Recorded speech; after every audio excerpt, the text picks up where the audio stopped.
One of the things that sort of has been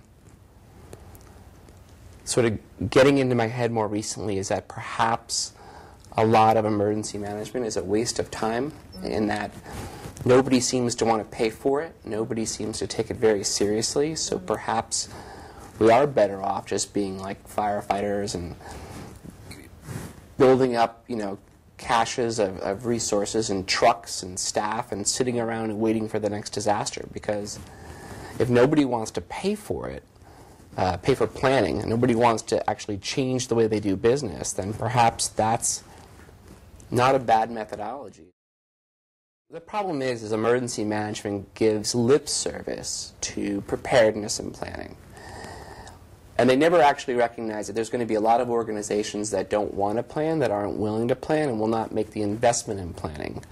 So perhaps we should also recognize that there is a role for an emergency management response type capacity that would not be a first responder, but be a disaster responder that would be able to handle all the problems you could throw at it and come up with novel solutions. Because we don't do that now. FEMA is a great example of an organization which is a great check writing agency. It's what they do.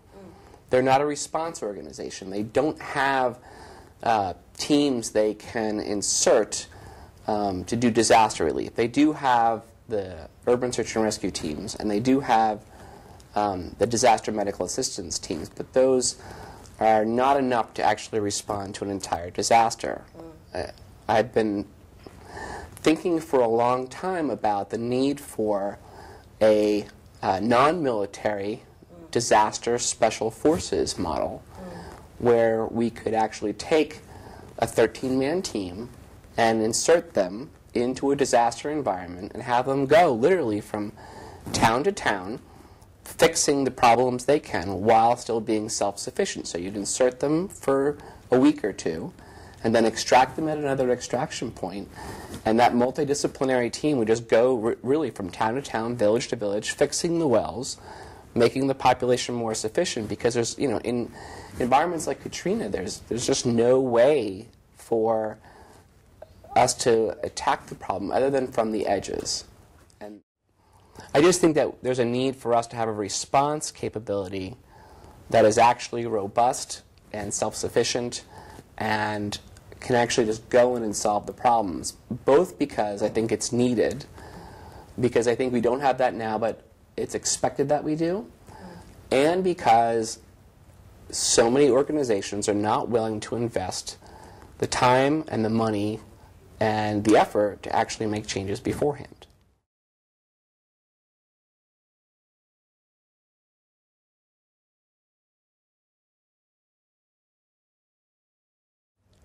The whole point of focusing on zombie preparedness is that it makes it more fun, and it makes it whimsical, and it makes it, when you're training people how to do stuff. I used to train people in incident command using zombie attacks as the case study. And the reason why is because a lot of times when you do a realistic case, what happens is people become too wrapped up in the situation, or they become overwhelmed by the situation, and they can't focus. So by using something that is a little silly, people can't say, oh, that's not the way it would be in real life. And they can't say, I can't deal with this anymore. I actually did an exercise where we moved one of the largest motorcycle rallies in America to another city within South Dakota. And I had a woman who was in tears and could not participate in the training because the mere thought of moving this motorcycle rally drove her to tears. So using the zombie case study, no one's going to be in tears, I hope, when we start talking about, zombies taking over the world. And so that allows for a better, easier, simpler training environment than what people had had before.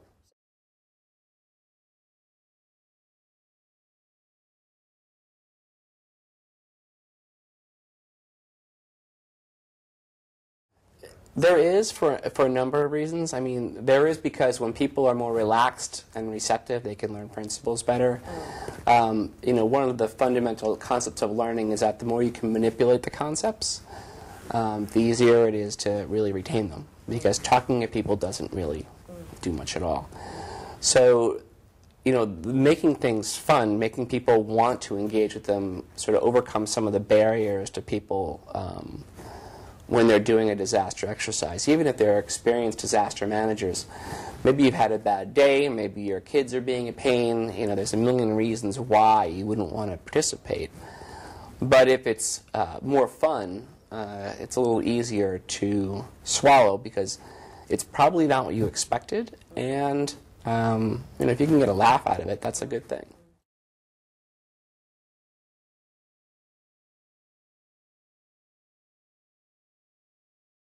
I haven't found people being antagonistic because it wasn't serious. As long as you point out ahead of time that there's a reason we're doing it this way. We're not doing this to say that disaster management is silly. This is what we do for a living, too. We're doing it because there's real-world benefits out of doing things this particular way.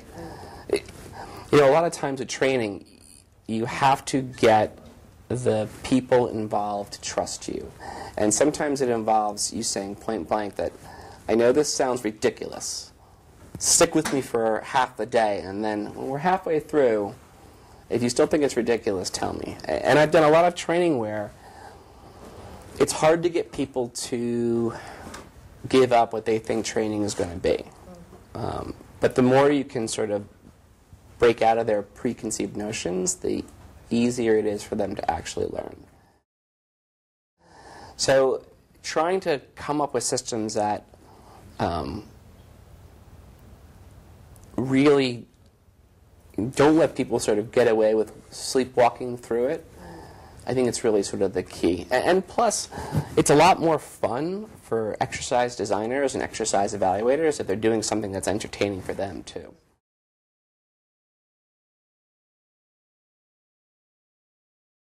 I actually did a medication distribution exercise last year. I did a whole series of them where we distributed ice cream. And part of the reason for distributing ice cream is that, A, everybody likes ice cream. But that's actually important because if you distribute buttons, why would someone actively come and want to get a button? Whereas if it's ice cream and you're doing it at a school or at a hospital, everybody wants ice cream, so they'll come out and clamor for it. We used ice cream because it allowed us to measure our cold chain, to make sure we were actually keeping stuff cold. Because if the ice cream melted, then it's the same as not having, well, it's obviously our cold chain didn't work. And so there's a lot of things you can learn while doing things that sound silly. Actually, a lot of times are not so silly, but the more you can think about how to make it a good experience for everybody, the better off you are. The exercise didn't only have the benefit of us learning stuff about how to distribute medication. It didn't only have the benefit of us sort of being able to, one of the big things we were trying to figure out, if we could prognosticate the breakdown of adult and pediatric dosages of medication. So to mimic that, we tried to figure out if we could guess how many people would want chocolate versus vanilla versus strawberry ice cream. And you learn some important stuff when you do this. We learned that we're not very good prognosticators. We're not very good at guessing. So that will lead me to believe that I need to actually have more of all the types of medications than I think, because I don't know. I'm not good at guessing.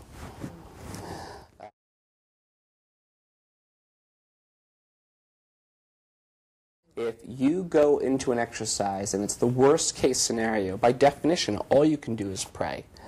And that's not a good, if you came away from that exercise, would you want to come back? No, not at all. That's not something that makes you feel like, oh, I learned something today and I want to come back and do this next year. The Marine Corps would never hold an exercise where the Marines coming out of it didn't feel like they succeeded at least in something. There are always going to be things that go wrong, but you can't go through an exercise having people fail because they're not going to come back.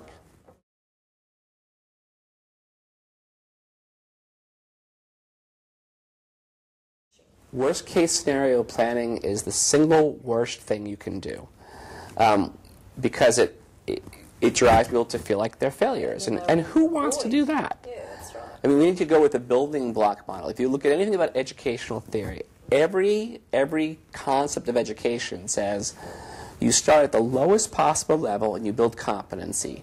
And then you build it up one level. And then you make it a little bit tougher. Then you build it up one level. So at every point, people feel like they're reaching mastery at each stage.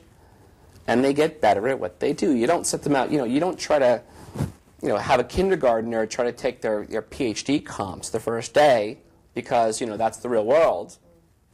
You have them build up and you go through grade school.